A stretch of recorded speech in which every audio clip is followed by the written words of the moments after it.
All right. Welcome to the final edition of the Best of Empty the Bench for 2020. Tom Albano here along with Nick Fodera and Nick Morgasen. Gentlemen, it's the day after Christmas. I'm surprised none of us are hungover on eggnog yet. But you know what? I guess it's the Santa hat may question that. So says you. I went to bed with this hat on. Well, maybe Santa will bring us sports in a normal fashion in 2021. One can only hope. Joke's on you. This entire year has been a bag of coal. Wait, joke's on all of us. 2021 is going to be an even bigger bag of coal. Don't say that. You're Don't gonna give say them that. ideas, Tom. Damn it! Don't say it. Don't Bad. say it. Bad. All right. I'm gonna pretend I didn't hear that. Okay. So this is the last edition, obviously, of our Best of 2020. Next week we go back to our regular routine. But we went through a lot this past month with looking back on NBA, NFL, and MLB in 2020. This is going to be essentially our best of the rest. We're going to look at some of the other bigger sports news that came out of 2020. Our favorite word in sports, miscellaneous. Miscellaneous, yes. So we have a bunch of stuff in here, in regards to the UFC, because I had to take my MMA hat and come into here with it because there was a time where UFC was the only thing going for a couple of months. I mean, good Lord. I mean, Tom, at least was still doing some sports media stuff at that point. Then again, it was kind of interesting to look at, to watch happen from a distance. It's like a kaleidoscopic train wreck. You want to look at it, but you don't want to look at it. Well, wait a minute. That was around the time, Tom, when they went to the whole Fight Island situation, right? I was gonna say, and I kept making the Jurassic Park jokes. Yeah, yes. I was good, and I kept making the Shao Kahn jokes. Yes. Yeah. But we will talk about, we will look back on, the UFC 249 and that whole fight. Go to California. Now we're going to go in Jacksonville. I have an island, and it turns out to be Abu Dhabi. So we're going to go through all that mess. We also, of course, have to talk about the NHL, the last of the big four sports leagues. And we have actually, we talk about the NHL being back alongside the NBA. And we talked to Sean Fitzgerald, who made Nick Fodera and I honorary Canadians with how well we treated him. Which is the highest honor I have ever received and will ever receive in my life. So, and then we also have a portion of this episode dedicated to one Vincent Kennedy McMahon and his second attempt with the XFL being essentially screwed over by the COVID. See, Santa was nice to us in that regard, taking the XFL away, because if we had to deal with Vince McMahon and Roger Goodell running two football leagues, we'd all go to shit. Oh, wait a minute. Are you guys familiar with the term, the phrase Brett screwed Brett after his whole controversy with Bret Hart? Yeah. I'm now picturing a sit-down interview with, that little ball that represents COVID. I didn't screw Vince. Vince screwed Vince. I didn't screw the XFL. The XFL screwed the XFL. It's basically the two Spider-Men pointing at each other. But wait a minute. Wasn't it true that The Rock actually ended up screwing Vince McMahon because they ended up buying the XFL? Well, I wouldn't say screw Vince McMahon. I'd say more it did him a favor. That's more getting one over on Vince McMahon. Well, also, I wouldn't have thought his middle name is Kennedy. He seems more like a Karen to me. Oh, no. Wait a minute. One more time for the road, Nick. I think we have to do one more Vince McMahon impression because we haven't heard one in a very long time. Well, you really think I left? No, you'll never get rid of Vincent Karen McMahon. Karen McMahon will haunt you in your dreams. The WWE is an essential business, damn it. You're not going to tell me otherwise. See, this is a great Christmas gift. You get to hear impressions of Vince McMahon, maybe Dr. Phil, and so more of your favorite characters on this show. The problem is with you, Vincent, is no one's ever told you to shut the hell up. All right, but we're also going to look back, little pieces here and there with, as we mentioned, the XFL, some media stuff. We talked with Andrew Marchand on how COVID was going to affect sports media. Yeah, the media we got to talk everything from New York local media to the NFL sports rights deals to an updated story that just happened to a show that I think. Would you say all three of us really like a show that just is Not about as to much leave? as you. You are the big fan of it. Oh, come on. You like the TV show. I do like no, I said I like the show, but you are king when it comes to the fandom of of Dan Le Batard. Like if I'm right here, you are like up here. I don't know. For me, and I'm sure the guys are going to agree, but I like the shows that are not the stick to sports for 4 hours. Like we need some comedy, some jokes, some looseness. Some whimsy. What? Some whimsy.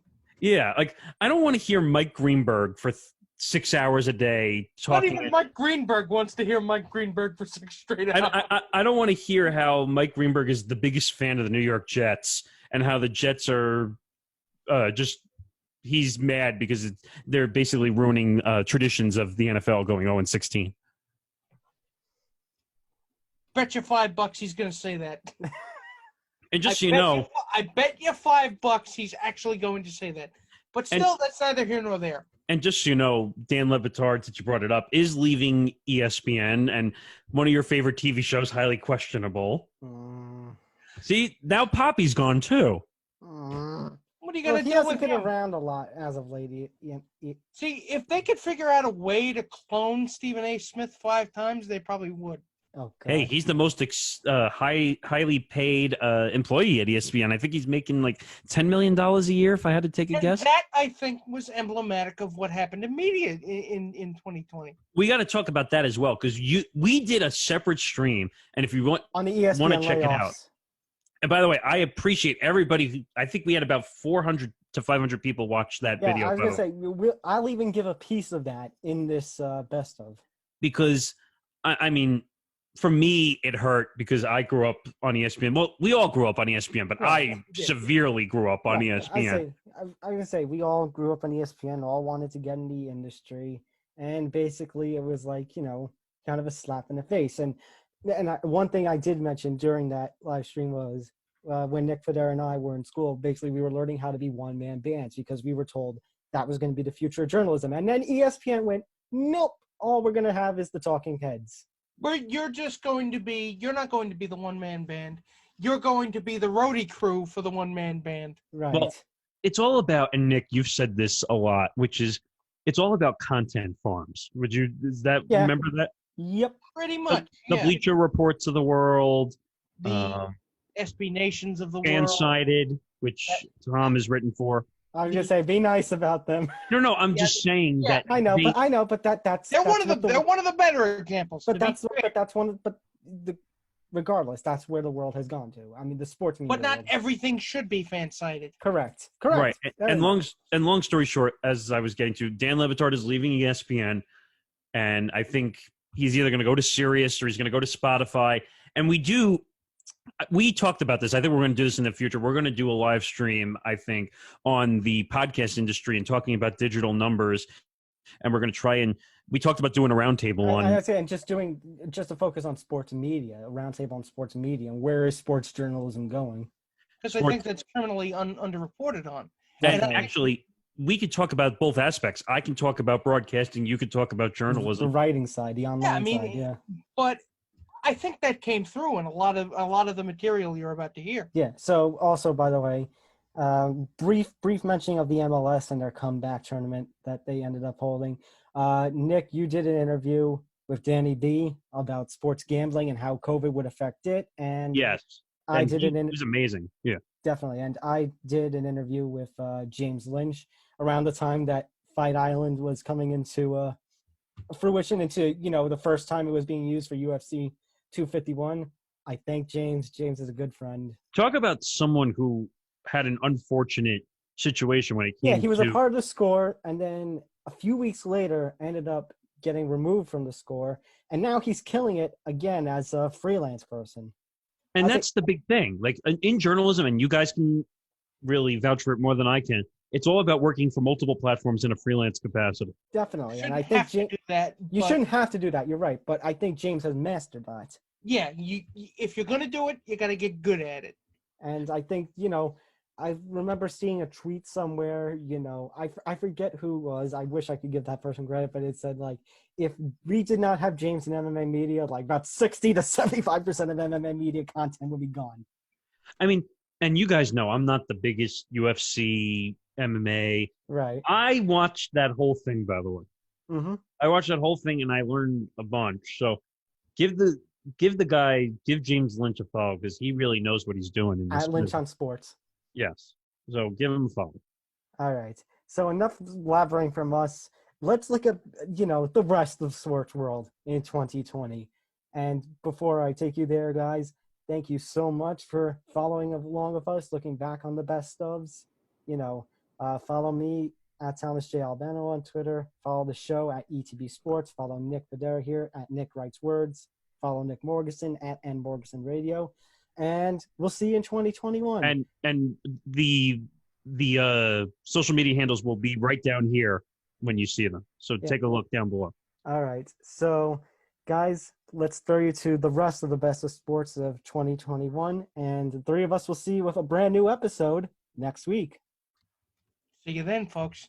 Happy holidays. And for the first time since World War II, the Olympics will not take place in its intended year. After a long, long process, it has finally been determined that the Summer Games that were scheduled to take place in Tokyo in this year, 2020, will now take place in 2021. Now, like you said, let's be very clear because sometimes people don't know the difference, like you said, between postponed and canceled. It's postponed, meaning it will happen, like you said, in 2021. It's not gone, but there's now a lot of issues that are going to happen with the IOC. The games will still happen in Tokyo, but the operative issue here is it seemed for a while that the IOC was pretty much just waiting it out, trying to see if they could still get it done. I mean, they were hemming and hawing for weeks. Well, about, are we going to be able to do this? Should we do this? What are we going to do? I say, on that hand, though, the IOC was kind of getting on the Japan organizers. Well, like, what is your plan? It was getting on the Japanese PM also, who was dealing with, Trump, and I know that's a sore subject with us, but Trump was actually trying to get the Olympics postponed, and the Japanese ministry PM, whatever you want to call it, kept Shinzo Abe. Yeah. Right, Yeah. kept refusing to cancel it. And part of that has to do with all the money, the business end, which we can talk about, would be affected, and all the legal matters, the TV networks around the world. There's a lot of business effect. I will say, though, for that, it's better that this is a postponement rather than a cancellation. Like the last time the Olympics did not take place in the years that it was intended to, the 1940 and the 1944 games were canceled because of World War II. And I think this is the first Olympics ever, or at least in a while, in which an Olympics has been postponed or canceled not as the result of a war. Well, I guess ironically, you could say we're fighting a different type of war. Yeah, I was about to say that. We're fighting a different type of war. And in a certain point, I mean, this is a lot scarier than just, war. Not to trivialize it. I was going to say that's debatable, but I was going to say it's a different type. Like that was World War I and II, scary. People getting killed. I mean, I guess you could say it's the same thing. People are dying from the coronavirus, and it's spreading.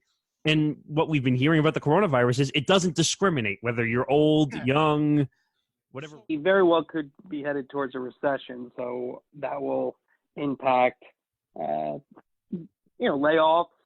how much people make, and when the games are going to be played, because of the rescheduling of everything. So, it's like all business. Sports media is going to have a big impact on sports media as we go forward, depending on, how quickly or how long this all lasts.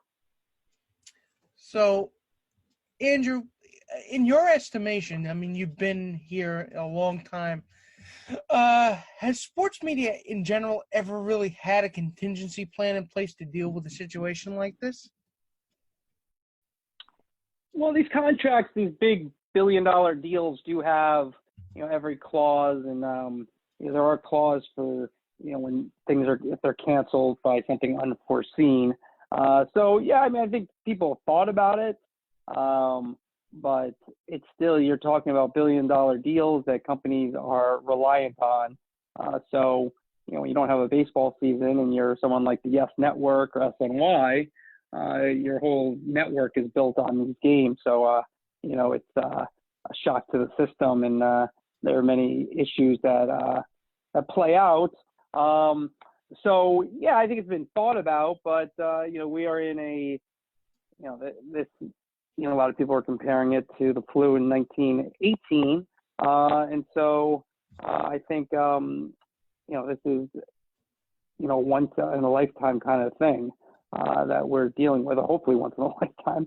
Hopefully we never have to deal with this again. But so it's uncharted waters for everybody, as we're seeing in every walk of life, and sports media is no different.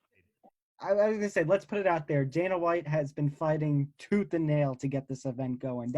I said to you guys last week, before Khabib versus Tony was canceled for a fifth time, again 5 times. I think Dana has just been so nose to the grind. Like, he did not want to lose the fight. He's losing his mind. He's slowly going insane. But he was so obsessed with that fight, and then after that fight fell off, just holding events in general, that I think his insanity got the best of him. He was thinking about trying to find a Jurassic Park island, for God's sake. Well, we'll get to that. Wait, before we get there, because I have questions about that. But wasn't it true that Khabib could not get out of Russia? Yeah, that's what we talked about last week. Right. So that's where this turn of events kind of started, where Khabib couldn't get out of Russia, which kind of screwed up the card for Dana, and he had to go finding replacements, and that's when that led to a bunch of chaos. Right. Which, by the way, just speaking from an MMA standpoint for action inside the octagon, Justin Gaethje actually is a really, really good fighter. I've watched him for years, even before. So you're saying it wasn't a step down, then? I don't think it was too much a step down. I think people are just calling it a step down because this was the 5th time that Khabib and Tony got canceled. Well, the other question I have as well is this a shot at Khabib, or is this Dana saying that I want to be the one sport on TV that everybody watches? Again, Dana actually in that in the interview, not the interview that we were talking about before the show, but like in the original interview on that Monday, the 4/6, that April 6th rather, basically was saying, everybody had screw up in Khabib's plans, and basically he wasn't going to hold it against Khabib. There was just all around screw up. Did he go to Russia before this whole thing happened, and then basically when the Brooklyn card originally got canceled, from my understanding, because now Khabib trains at it was a boot camp in Russia, right? He normally trains at the American Kickboxing Academy down in California. That's one of the teams, basically. And when the Brooklyn card, when it got canceled in Brooklyn, and basically the initial thought was there was going to be nowhere this was going to be held in the United States. So Khabib, under the assumption of that as well, flew back home to Russia to train there. So the XFL was, I think, 3/4 of the way through their season before halfway. They decided halfway.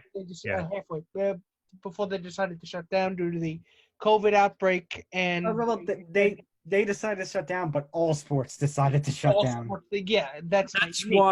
That's why it led me to the theory of, did they use it as an excuse to just say we're going to shut down? But it came out as a report this week that they were canceling the rest of the season, and most if not all of the employees. All of them were. They laid off everybody. Were laid off. So we haven't gotten an official announcement, but it's not expected. No, they did. They did. It's an official announcement. But it's expected that the XFL is dead, that they will not play anymore. Oh, yeah, it's not officially dead, but they did officially lay off everybody. It's looking like there won't be a 2021 season. Well, the report wait a minute, Tom. The report actually did come out. They're not having a 2021 season. Okay. So, at least from what I saw on ESPN, is that the XFL is suspending operations. They laid off everybody. I went on social media the other day, and there were people who worked for the XFL for all teams all over Twitter that said we're out of work, and they fired everybody. Actually, on that note, I want to give credit to your boy Dan Levitar for picking up the XFL social media guy. Yes. Oh my God. They're allowing them to work on the weekend. Yeah, I forget the guy's name because I'm too busy looking up this theory. I can look it up. I'll look it up because I have social media open. But continue on the point that you. But what's disappointing about this is that the XFL was not done in because of its own flaws. It was able to fix the flaws that took it down the first. I thought it was operating very well. Yeah, they were operating very well. They had a product that had a lot of potential, and it just sucks that it wasn't financial malfeasance. It was literally, but it just seems like either by hook or by crook. It was all these would-be, football leagues just end up going under. But it sucks that it had to end this way. The person's name is Bailey Carlin. That's the person's name. Mm-hmm. And I think, ironically, worked for SI. And we'll get to that later. And we'll get to that. Believe me. But let me get to this whole theory, and that I think is a little interesting. This comes from Stephen Gavin, who is actually a former pro MMA fighter. I don't know where he works right now, but basically, I will read the whole thread. Should I give you the too long didn't read version first, and then give the whole thread? Give the context version first. Okay. So I'll just read his whole thread then. Okay. The whole XFL thing is complicated. To fund the league, Vincent Kennedy McMahon sold a total of approximately $500 million worth of WWE stock to provide a runway for the XFL. I remember that. Estimated losses for year one are around $130 million, which was slightly more than anticipated. So what happened? WWE released guidance immediately after postponing Mania. Now, if you remember that was, well, WrestleMania did happen, but it didn't take place in Tampa Bay. It took place at the Performance Center. And that postponement was with the calm to, calm investor fears, stop the stock prices from going down. And in that guidance, apparently, according to Gavin, WWE stated it had between cash on hand and available credit about $500 million. Which is a really strange way to say 500 million, but whatever, it's what they said. So the question becomes, why pull the plug? I think the answer is fairly clear, but it's not good. First thing to keep in mind is our current president of the United States only has a handful of people he considers friends, and VKM, McMahon, is among those friends. With $370 million of runway left, it seems premature to terminate league functions. Unless, and this is where I agree with him, did WWE need that capital? It's a hypothesis, but let's dig in. The exact number lost on Mania. Yeah, so basically, I'll stop here. But basically, that's the whole thing. Is it possible that maybe he shuttered the XFL in order to help support the WWE? Well, the XFL announces it is ceasing all operations. Everyone is let go. 2021 season is highly doubtful. The XFL, of course, is now for sale. So I guess there's a shot that maybe it keeps going. Well, let's clarify Chapter 11 bankruptcy, which means there's a difference. So Chapter 11 means that you're kind of putting everything on hold. It's bankrupt, but it can technically come back. Chapter 12 would be that it's completely going to be junked, so to speak. I was going to say Chapter 7 also junked. Which means the XFL can be yours for the low, low price of $19.95 plus a bag of fingerling potatoes. Actually, I was considering buying the New York Guardians for like $1.50. Wait a minute. Can we maybe if we came up with enough money, depending on what the value is, maybe we can own the XFL brand. Well, you guys are right in that. WWE is Vince's baby. It will always take priority. I mentioned the irony of the XFL being closed the first time around because then UPN at the time, which SmackDown was on at the time, was going to be cut from 2 hours to 90 minutes. Of course, SmackDown being on the local stations, like it's WWE's chance to get to a bigger audience at the time, both at the time and now. So Vince decided the first time around to close the XFL, and now this time around, I mean, remember this, WWE, he actually, remember at the very beginning of this, WWE, he took out stocks and a bunch of money from the WWE and put it into Alpha Entertainment, the company. Right, you're talking about, I think he took $100 million when Yeah. he was originally starting the XFL out of WWE stock that he owned. But the difference I want to differentiate here, that the first time the XFL went down was due to poor ratings and not handling it properly. This time it went down due to, eventually, with the coronavirus, they eventually went bankrupt. Yeah, they avoided all the mistakes that tanked them the first time. They were actually doing quite well. Right. I mean, well, it also benefited that last year we had the disaster known as the Alliance of American Football.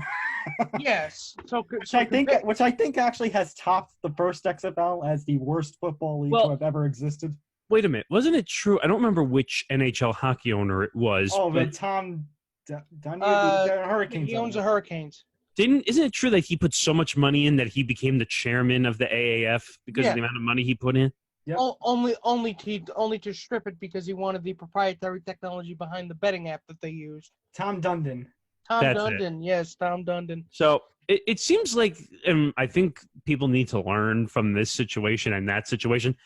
You can't go against the Shield. Don't do it. Florida, Governor Ron DeSantis has declared WWE, not just WWE, but sports, media, entertainment, etc., essential businesses.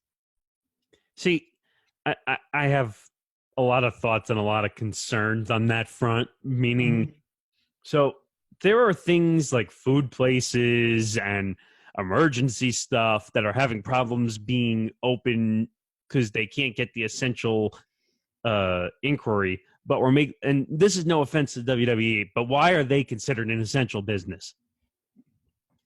Let's get more into that. So, on the same day that the XFL ceased operations on Friday, Vince McMahon ordered that WWE would come back on a live broadcast schedule. Now, what I mean by that, so previously, WWE had taped a bunch of stuff through. Didn't they tape Raw and all the major shows? They taped several episodes of Raw, NXT, and SmackDown. They even taped WrestleMania.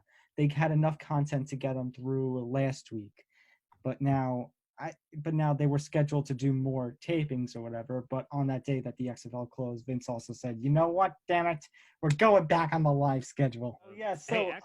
So here's a report for you guys. So that same day, that they got declared essential, apparently there was this pro-Trump super PAC called American First Action. And they made a pledge of $18.5 million. And who's in charge? Who's in charge? I know. Hang on. Let me get through everything.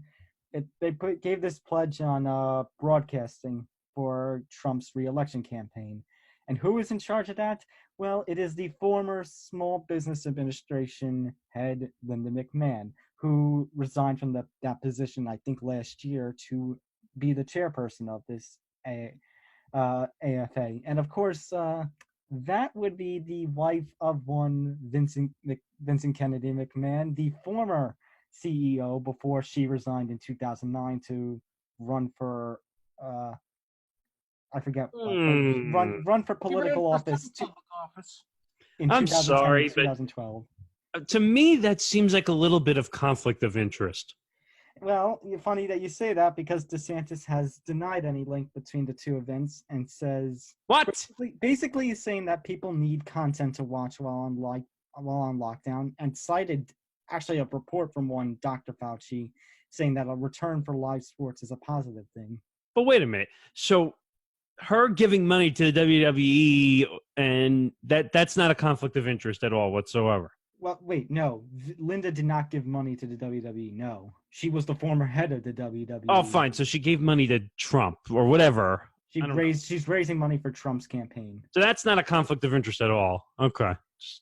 I know. It does look really, really suspicious. And WWE has been criticized for the timing of the events. And when the XFL happened and the folding happened, I said, that's very unlike Vince McMahon. I said, if there's that much of an XFL, like it wasn't a failure, that means something has to be going on behind the scenes. And then Wednesday, April 15th hit, which will go down as one of the darkest days in, I'd say, professional wrestling in over a decade. I've never seen more tweets from people that were involved with the WWE than I saw that day.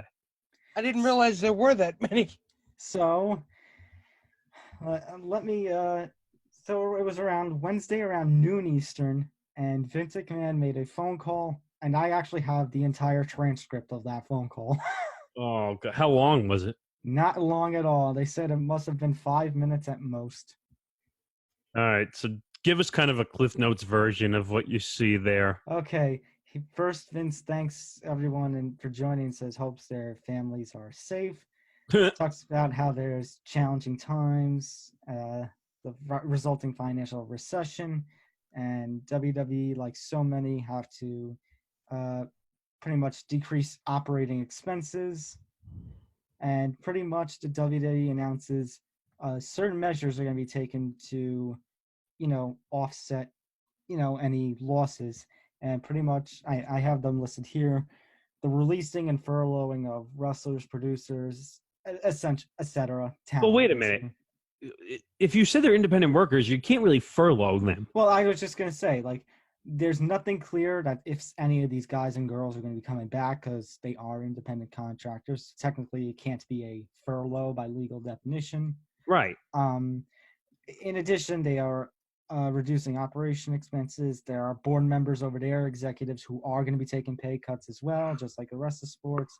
And the plans for a new WWE headquarters in Connecticut have been placed on permanent hold, basically. I wonder why. And now I'm reading here. I'm curious what this $500 million in reserves is. Supposedly, Vince McMahon had, I'm not 100% sure as well, but apparently the WWE had $500 million in cash, emergency cash or something like that. That's my definition of reserves. What is that? Like money in the mattress? Something like that. If you have $500 million in reserves, why are you cutting people? And now this report from Forbes, now it was initially reported that these layoffs would save $4 million in monthly costs and add $40 million in cash flow, but that's a little bit misleading according to Forbes. There's stuff, like I mentioned on the other side, the delaying of the HQ and the decrease in expenses, etc. So I'm not a finance expert, so I can't comment on that stuff. But what I don't understand, so if he has $500 million in reserves, mm-hmm. and you're saying that they saved $4 million in monthly costs, I guess from what I'm reading in reports is to ensure that their finances stay at pre-coronavirus levels, that they're not taking any hit. But the thing is, so say you played that out over a year, that's $48 million. If you have $500 million in reserve, like I just said, to ensure that they stay pre-coronavirus levels. I know it sounds stupid. I'm just saying that's what it is. I don't know. Something is being hidden by Vince somewhere. I teased that before, but I thought this was it. This was the big impact. So now we also have this thing from Brandon Thurston of WrestleNomics, and you might understand this, Nick Morgasen, because you are a bit of a stocks guy. He did at the end of March a WWE COVID-19 financial risk assessment. So for those of you not understanding, basically he took a bunch of segments that make up WWE's revenue and gave them high risk, moderate risk, low risk levels of risk when it comes to how they're going to be impacted by the coronavirus. Risk versus reward, basically. Right. Well, and he said at immediate risk is WWE's entire live events division and the venue merchandise. And actually, in terms of the 12 sections, number 4, the highest of the high, immediate risks, and is at number 4 of the 12 section. That's WWE's, of course, live events. It's more specifically the North American live events, because WWE, of course, doing events without fans in attendance, the weekly Raw and SmackDown tapings, and because there are no fans in attendance, the house shows, which is all the non-televised live events that you see advertised. Basically, that they can't do those.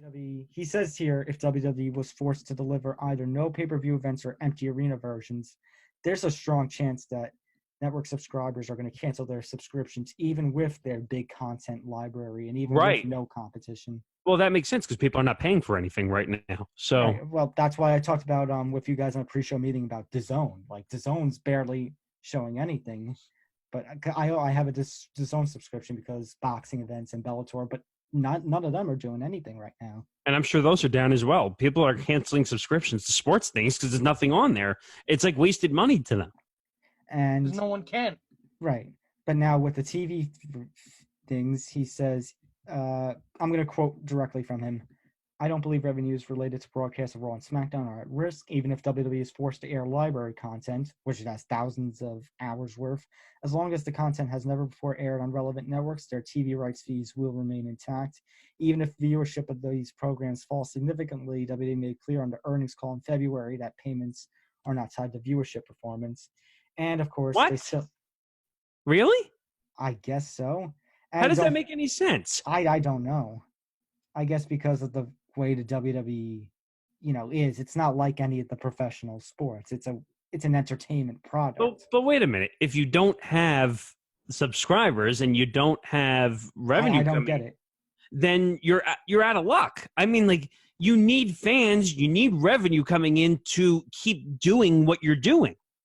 And then of course you have the Saudi Arabia events, and are those still going to go off? I don't know. But basically, here, let me get to the conclusion. Here, this opening paragraph, I will quote it word for word.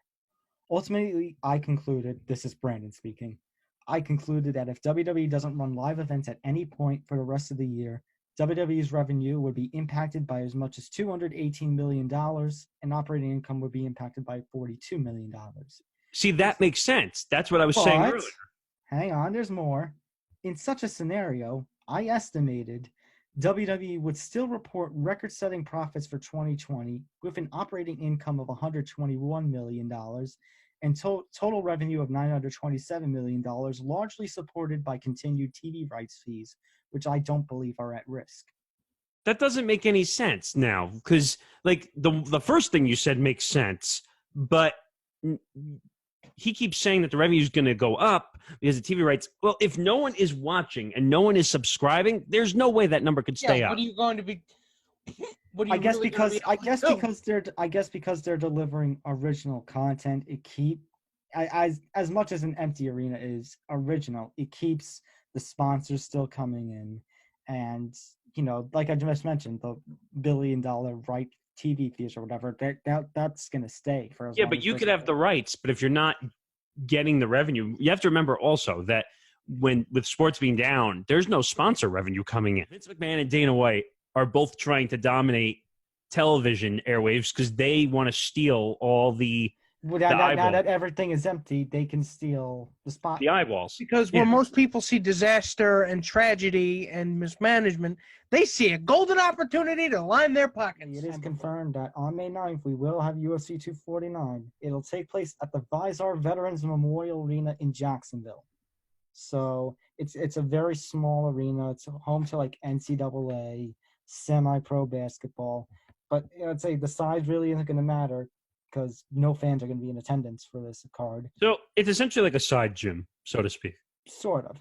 And there will also be UFC Fight Night, like you see on the ESPN Plus events, on May 13th, a Wednesday, and May 16th. So they're going to do 3 UFC cards in the span of a week. Well, so I have a question here. Is Dana White desperate?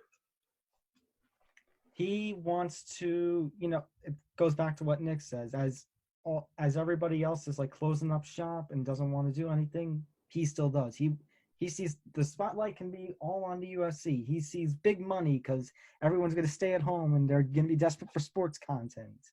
Yeah, but in my opinion, like he keeps saying, like, I want to do this, I want to do that. To me, it smells and reeks of desperation. It just does, because you don't see MLB, NBA, NHL. Because he wants the attention. No, understood. But it just, you don't see those commissioners come out and saying that we're going to break all the whatever rules there are to do anything. It smells like desperation a little bit. Again, the attention, I think, is the answer to that. We'll see if it backfires on them, I guess. We'll see. And I don't know. Let me end that segment on one last thing here. Maybe we can have a longer discussion on it next week, because we still have a week before this card. If you are a member of the MMA media, are you going to cover this card? Like, not actually physically go there, but someone actually put out a tweet, and it's making its rounds earlier the day that we were recording this, and that if MMA media is so against it, because, you know, Dana's attacks on the media that we've talked about in weeks and stuff, why don't they just refuse to cover the card? And I say, and I have actually tweeted about this, the whole rant of, if it goes on, you know, I'm against it, but I will still cover it because it is still news and we are journalists. Right, but that also goes back to the theory of, if fans are not happy with something, don't buy the tickets, don't buy the merchandise. It's the same theory. But the journalist's job is to cover the news. Understood, but if, say that the media companies are not happy, then the media companies need to say, well, we're not sending people to cover it. Well, that's the thing. That's the thing. A lot of the MMA media will be covering it from home. Nobody's really going to Jacksonville. No, but I'm saying the media companies could say to their workers, I don't want you to cover it then. Because we don't want to give this event attention. Easy to say, but when you're working for a company, you know, where your paycheck is basically based on clicks, which is unfortunate, but yeah. And no, but I was saying, like, you know, it goes back to, I was going to say, we talked about, like, the little pillars and responsibilities of journalism. One is the watchdog. One is the big news coverage. Should one of them take advantage, be a higher priority over the other? It's a tough call, actually. I don't know, but I don't know. I guess we don't have to spend too long on it, but I think for next week we got to have that kind of conversation. I guess the way I'll leave it is, I guess I'm more old-fashioned when it comes to the media. Like, if you don't agree with something, if the media company doesn't agree with something, don't cover it. If you don't think it needs to be covered. If you think that you're losing money, then I guess you got to cover it. UFC has come back. 3 events within the span of 8 days. UFC 249 last week. And I think last weekend, and this past week, we've had 2 UFC Fight Night cards, one on ESPN Plus, and last night's on both ESPN Plus and ESPN. And they're starving for content. Yeah. Well, I mean, we had the controversy last week with Jacare Souza testing positive after his wife had developed the symptoms, and he decided to still travel from Orlando to Jacksonville. Drive. Actually, literally drive himself. He was in Florida already, just in a different part. Right. Like I said, well, when their fight camp comes, usually the, like American Top Team and the Black Zillions are 2 of the biggest gyms in MMA. And you know what I don't get, though, is both in Florida. So what? Is that, so he tested positive. Usually when someone tests positive, that's usually a grounds for an event is supposed to close, right? Right. So but the Florida Athletic Commission was like, no, we can still do this. So basically they broke the rules for Dana White, which sounds about right. I mean, it's Florida. Florida is the one who's been trying to open everything. They were the first to try to open everything. I mean, I'll give them credit, and their governor, Ron DeSantis, who worked really hard to get sports down in Florida, and because anybody would know this information, but they're the oldest average community in all of the states in the United States. Yeah. So they've actually handled it pretty well, considering their situation with the older community down in Florida, that they managed to get sports back up and running. Albeit all in empty arenas. Right. But I don't know. I mean, you had a positive test, and he went to the weigh-in, and he was hanging around with people, and even though supposedly he was in quarantine. Liar. Well, which it proves my point. What if you can ask players to be in quarantine, you can enforce it, but they're going to be, unless you're going to be doing it at gunpoint or at least baseball bat point, this is not going to work. They're going to break quarantine. but then there is a flip to this. Jacare and his 2 cornermen who test positive are the only ones who, in this whole fight week, as of Saturday, May 16th, as of the afternoon before the 3rd fight card, are the only ones who have tested positive. Yeah. Everybody else has tested negative somehow. But I don't know. But I thought maybe this was earlier on, but CDC guidelines, if someone tested positive, anyone who was around the person was supposed to quarantine, usually.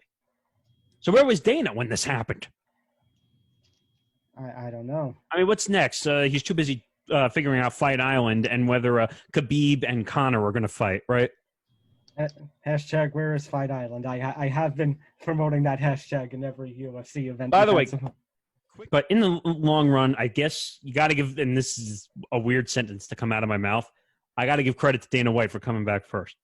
I was going to say now, it still remains to be seen if any of these fighters test positive after their fights, which could cause a hell of a lot of a disaster. Well, not only that. Something that he's absolutely not prepared to deal with.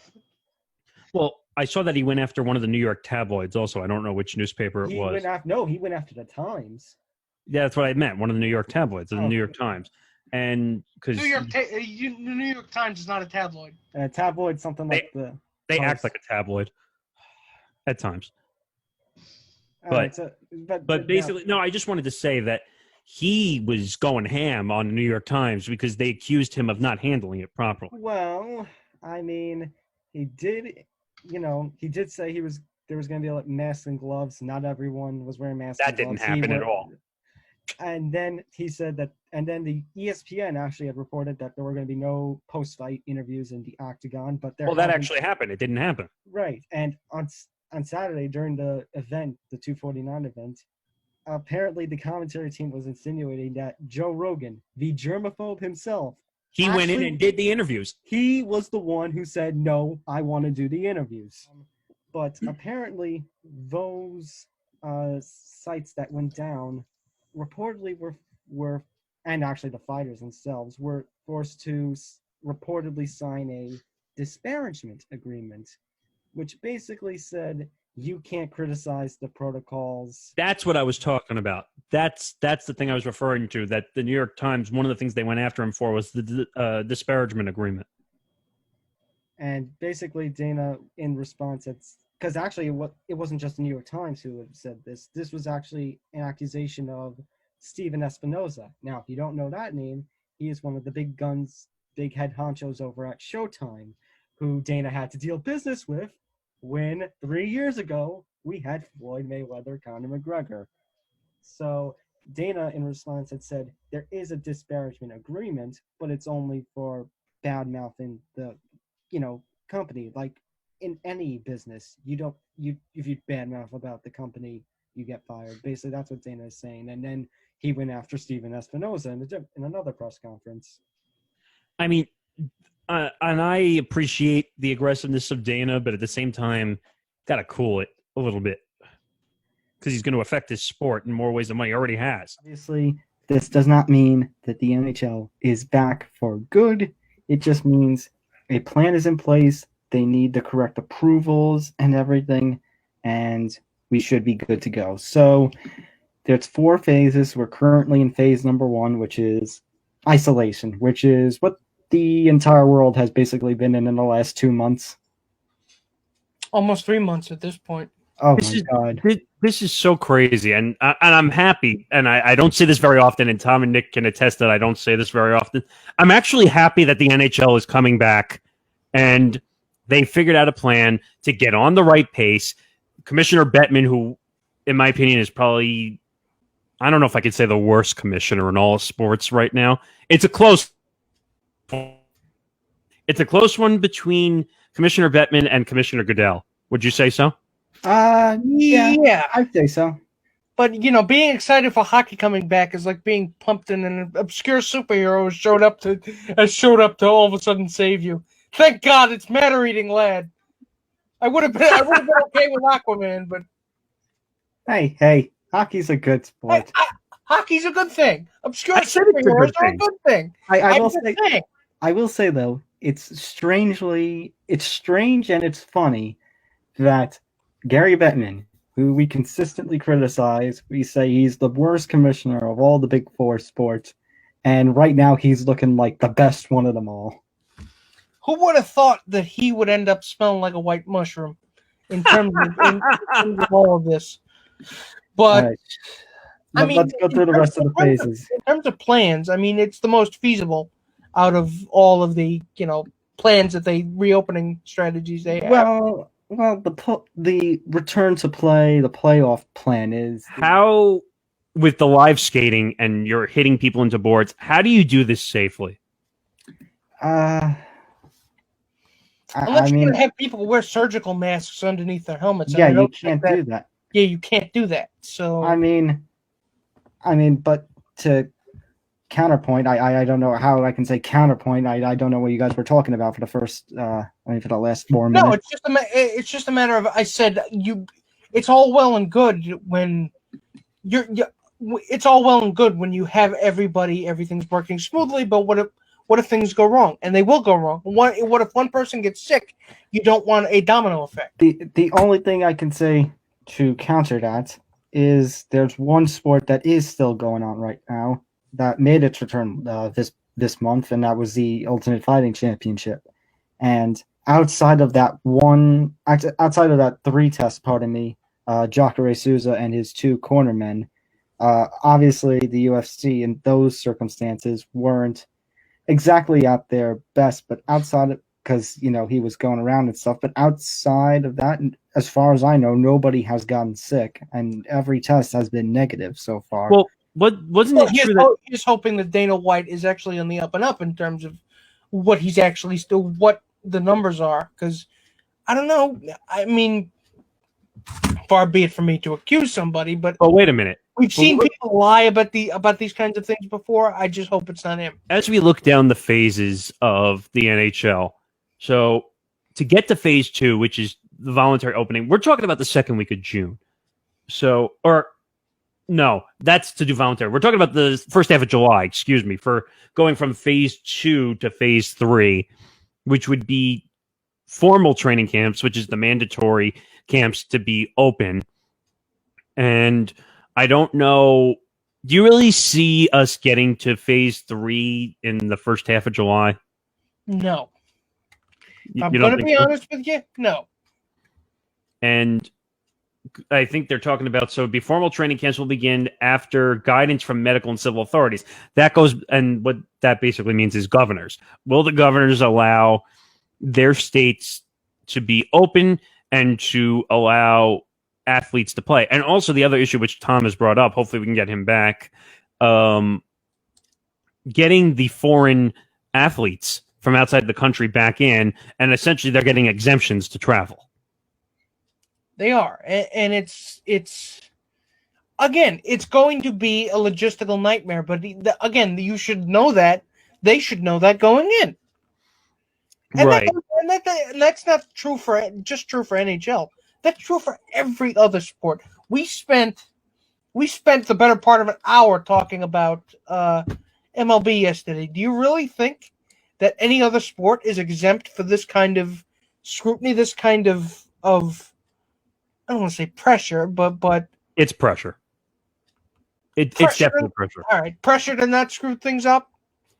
Well, and the issue you run into, like you said earlier, Nick, is that if one guy gets sick, do you shut it down again? Like, or do you just pull them out? You're going to have to. And I don't think you have to constantly, I hate to be the Debbie Downer. I really, really do. I hate it.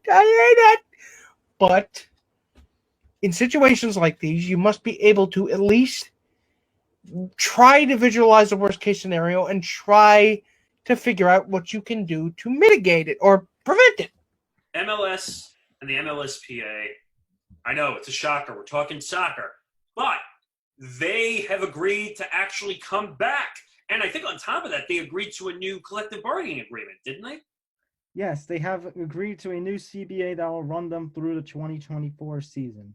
It's amazing how a sport that's mainstream, but people don't care. It's amazing they can come to the table and actually have a normal conversation like human beings. We hate having to bring it up, but again, the MLB got lapped once again. So what's going to happen now for the rest of the 2020 season for the MLS? By the way, they will also be at the Wide World of Sports Complex. Oh, for crying out loud! What is so special about this Wide World of Sports Complex? Because it's close to the parks, I guess. I mean, would you turn down the opportunity to go to Disney World while you're competing in They might not be able to. Remember, they have to stay in a bubble. I guess. I mean, if they're the only ones in the park. Yeah, but I thought they're supposed to stay in a bubble because they're not allowed to come out. I thought they were only supposed to play games and then go back and hide in the bubble. I don't even think they know at this point. I think they're just playing it by ear. They're just throwing something on the wall and seeing if it sticks. Hey guys, I'll give you a song. Zippity-doo-dah, zippity-day. Listen to Mike Breen. Shout out. Bang! Yes! Yes! All right! That was a good one! The day that we are recording this is the night of UFC 250, Nunes versus Spencer. And you know what? These locations, these empty arenas, they work, but the problem is getting in fighters like Israel Adesanya, Conor McGregor, Kamaru Usman, who are all international fighters. And we talked about the international travel and boundary problem in a couple of the interviews that we did today. But how do we get the international fighters? Well, simple. Dana White has rented out some sort of island, rented out some sort of location, and it is being dubbed Fight Island. I'm afraid to know what the location is. So the image in my mind is undisclosed tropical location next to an active volcano, real supervillain stuff. I'll say the nerdiness in us. Mortal Kombat is what we're thinking of here. Yeah, more like a Bond villain lair. But there is a report from Combate, which is a legitimate Brazilian MMA publication, in which Fight Island is expected to be Abu Dhabi.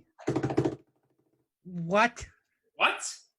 Abu Dhabi, which they have traveled to before for a couple of events. Isn't that the controversial thing with the WWE that they would always travel back and forth? No, that's Saudi Arabia. Oh, okay.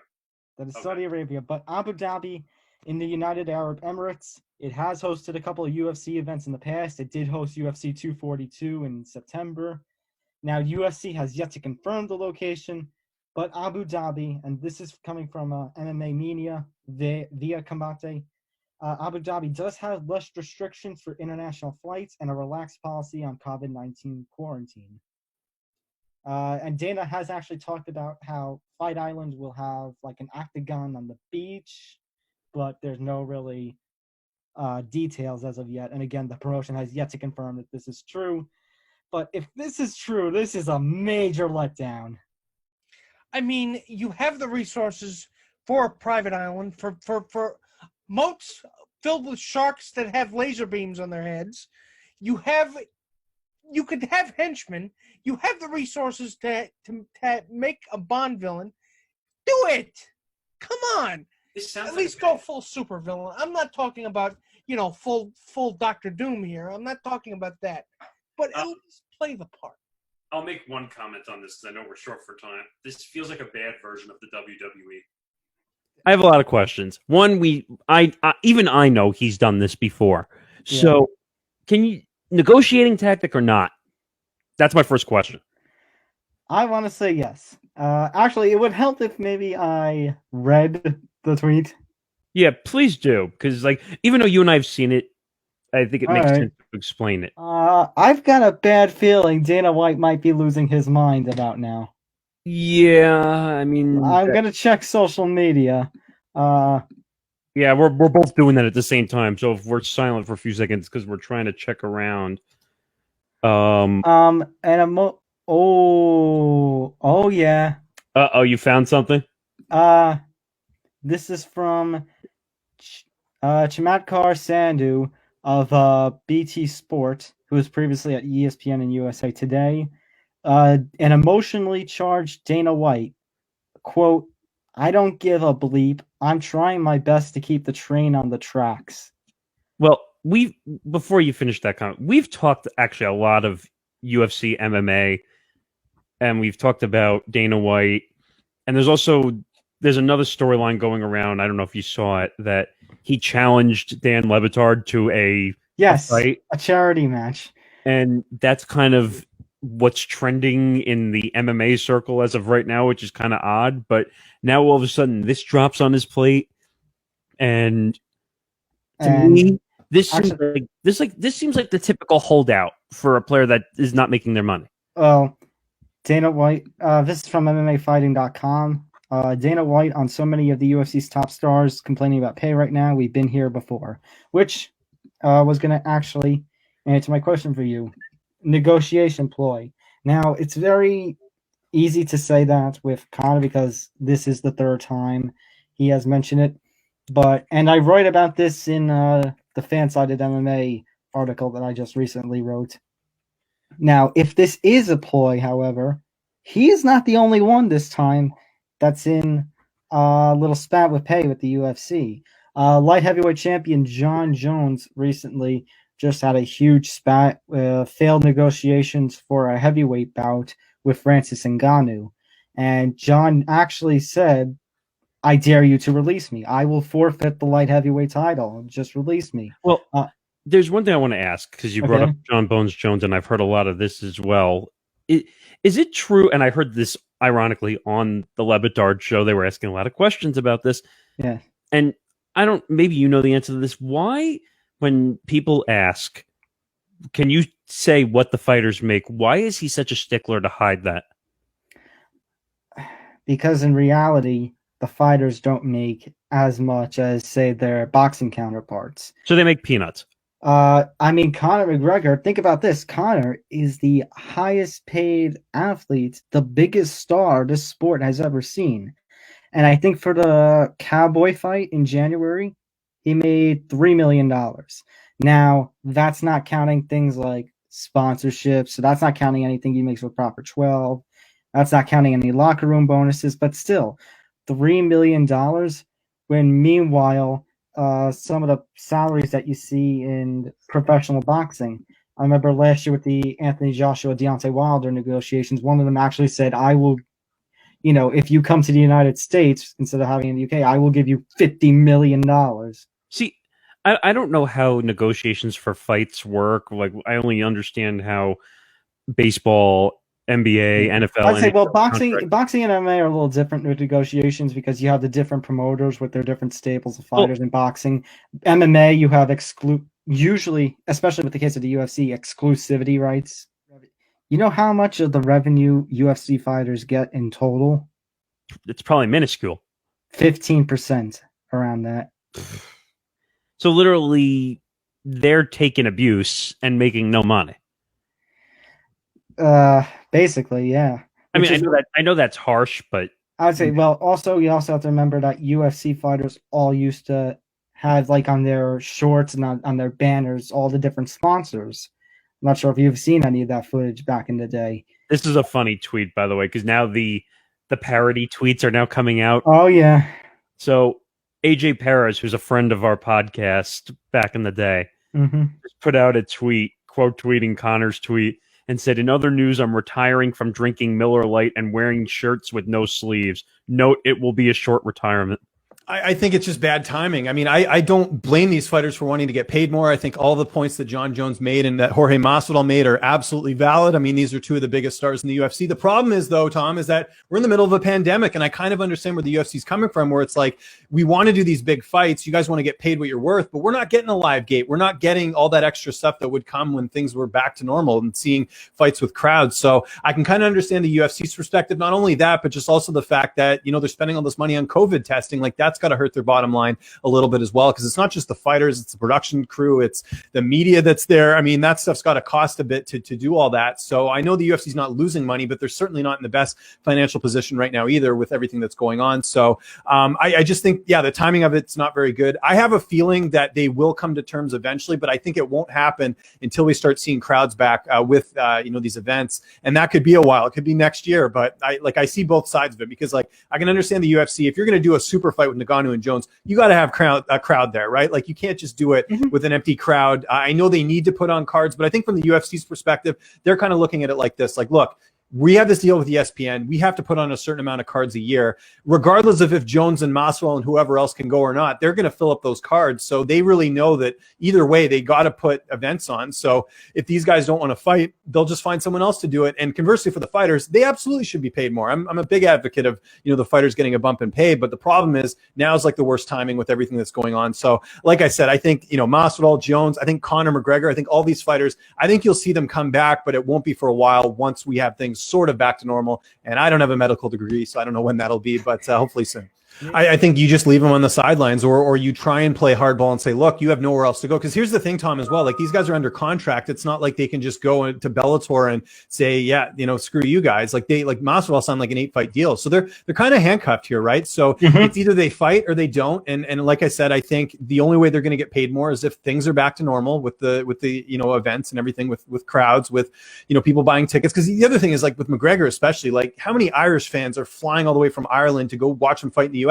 That happens all the time. So you're losing a huge chunk of that audience if you're not doing if you're doing a card without an audience. So that's why I think all those guys, if I was a betting man, I don't think any of them fight this year. Maybe they do. Maybe they come to some sort of agreement on finances. But a lot of these guys, I just don't see them coming back just because they don't need to. And again, like I said, the UFC is still going to fill up those cards. We might end up getting more main events that fans are going to scowl at with like Ian Calvillo on other cards, because the UFC just has to fulfill their obligations to ESPN and to the fighters and getting them enough fights. So it's a really interesting situation right now. Questions here, rapid fire. So Fight Island's location is revealed, as we mentioned before, Abu Dhabi, which on Yas Island, which of course has held UFC cards before. I believe UFC 112, UFC 242 in September last year. What did you make of that? Because it's like, I'm not surprised, and yet somehow I am disappointed. Yeah, no, I wanted it to be like Bodog, Costa Rica. If you guys haven't seen that card, go check it out. It's like a cool like backdrop with the beach and everything. It's not going to look like that. It's going to look like UFC 242, basically. It's going to look like every other card. So yeah, I was disappointed. Not really surprised, though. It has to be some incentive for both sides as far as putting this all together. But I mean, I'm still going to watch. I mean, it's the fights are good, but yeah, I would have liked or even like I mentioned pro wrestling, like WCW Bash at the beach. Like, wouldn't it be cool to see the fighters like walk along like sand or something? I don't know. It would just be they could have done something cool with it. Or real life Mortal Kombat.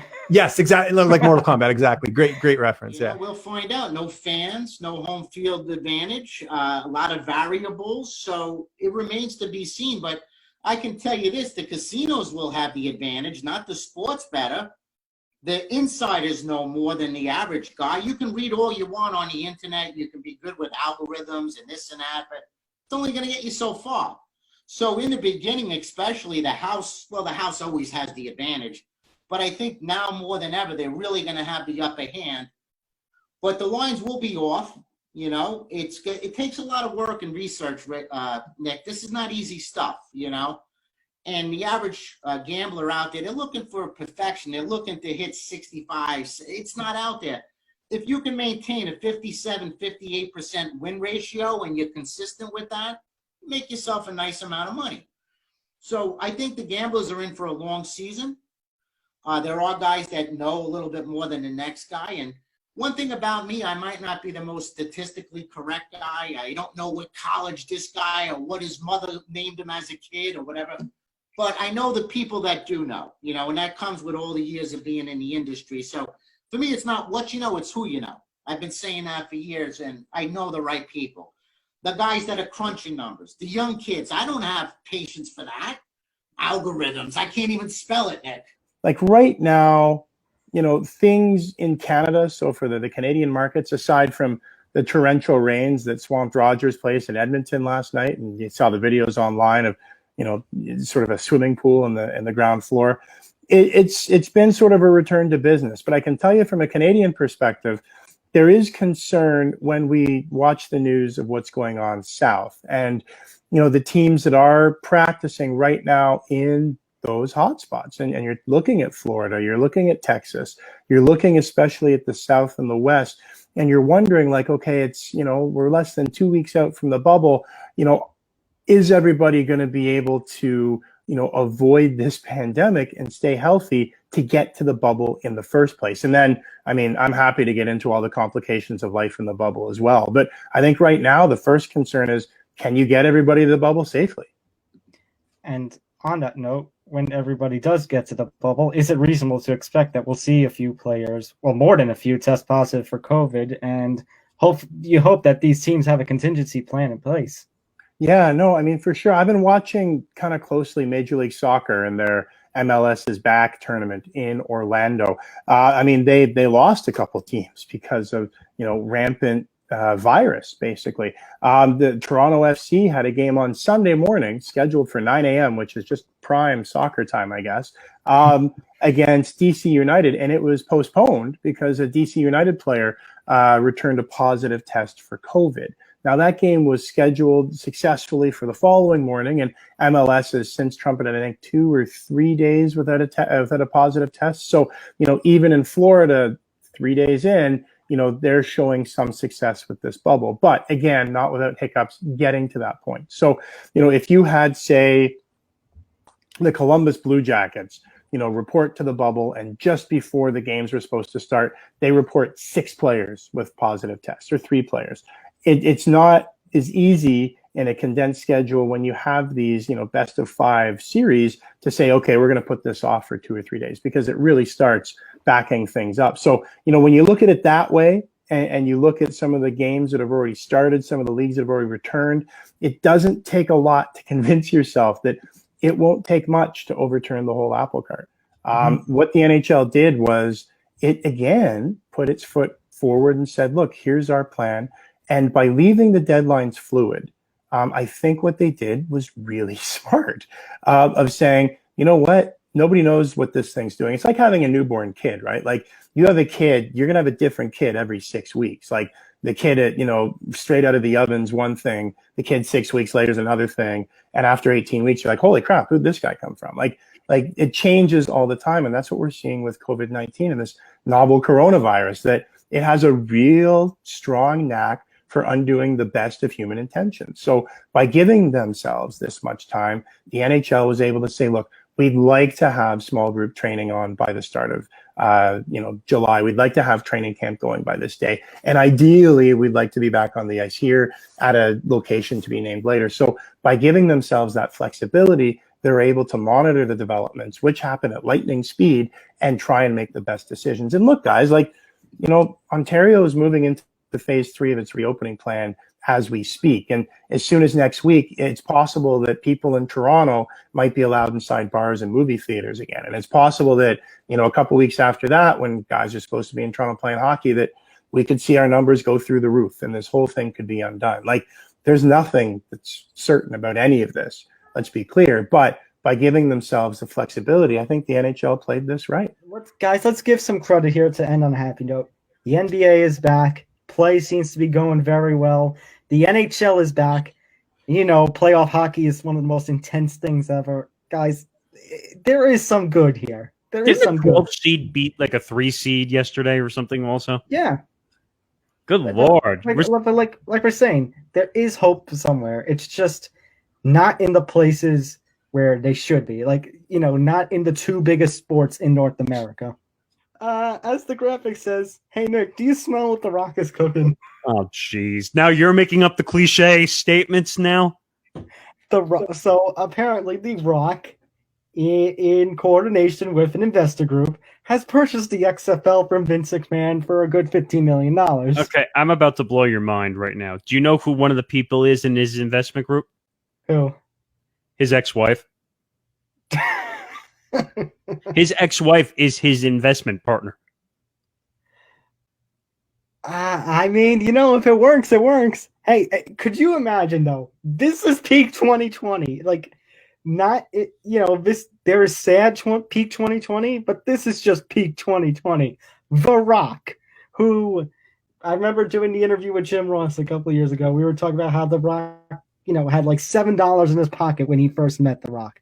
And then The Rock goes from wrestling superstar to Hollywood actor to now the biggest actor in Hollywood. He's got all these shows. He's a producer. And, He's a movie star. Right. And now he owns a football league. The only problem is he's not on Gilligan's Island. As for what this means, I hope this means the XFL is given a chance that, it was kind of robbed of because of the COVID pandemic. Because the XFL play was actually doing pretty well until the COVID hit and pretty much canceled all of sports for what? 3 or 4 months, only 2 months if you count the UFC. Okay, wait a minute. Darren Ravel just put a tweet out. Big Ten source, quote, "There's no path forward that medically is safe. Hope we can all realize this as the season should have been called a month ago. No decisions today." So that basically means bye-bye college football. I'd say it's looking very likely we'll have no college football. And, we have, speaking of which, by the way, as I was going to end with the XFL, in terms of bringing it back, I wouldn't do it next year because we don't know what the COVID situation is going to be like. Plus, you're going to have to restart everything.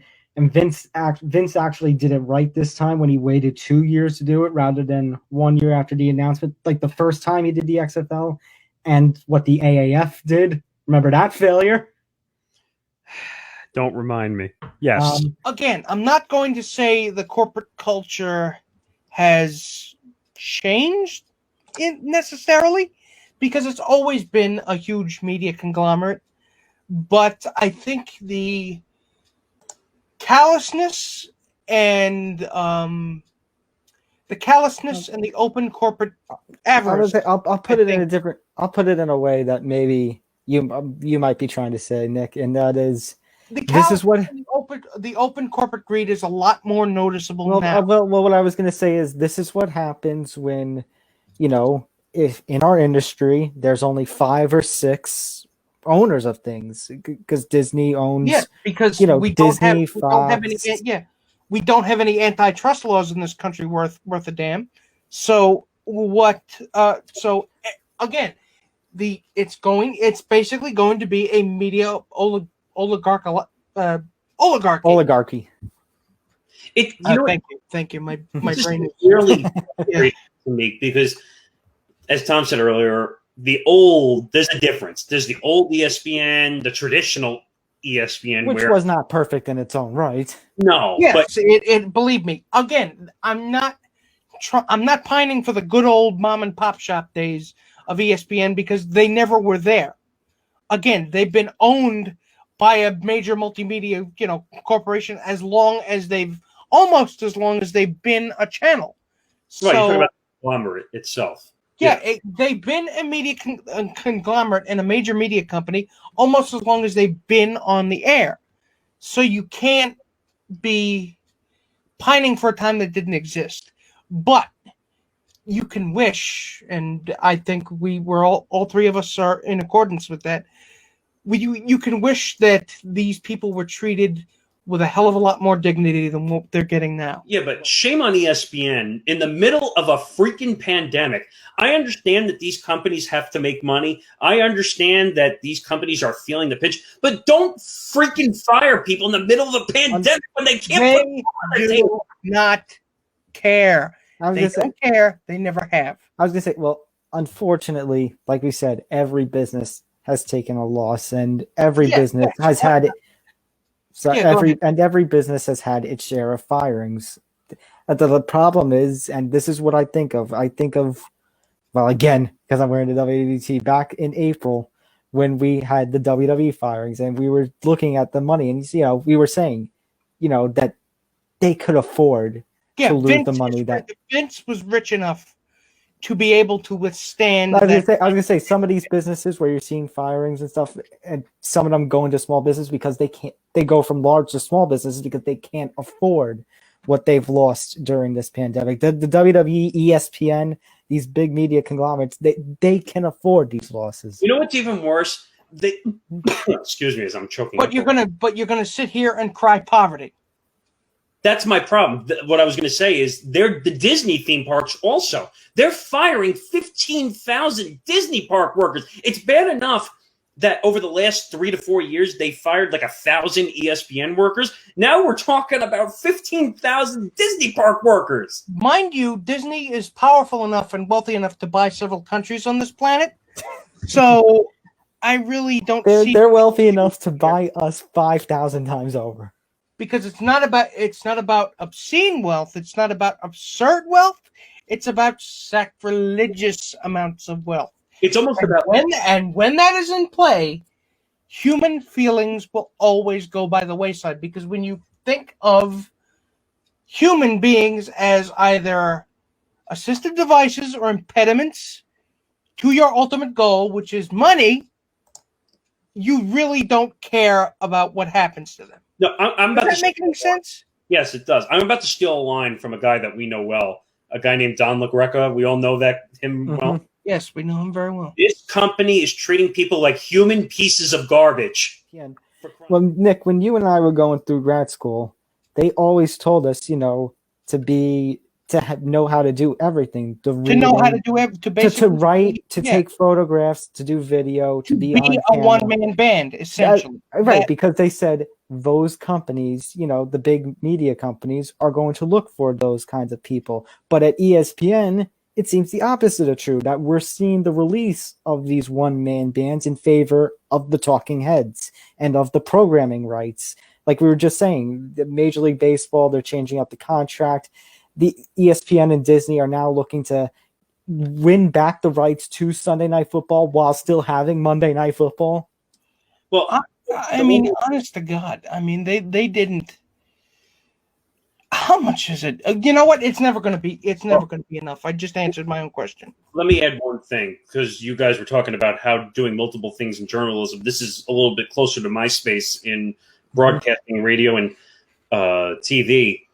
Like, I, in the past couple of years, learned how to be on air, on radio, run a board so I can produce a show not on the board, screening calls, editing audio, doing social media. That's keeping me working right now in the radio industry. So what you're saying is true. Right. At ESPN, it's the reverse. Right. Exactly. So, they have... It's the exact opposite of a Swiss Army knife. It is a knife.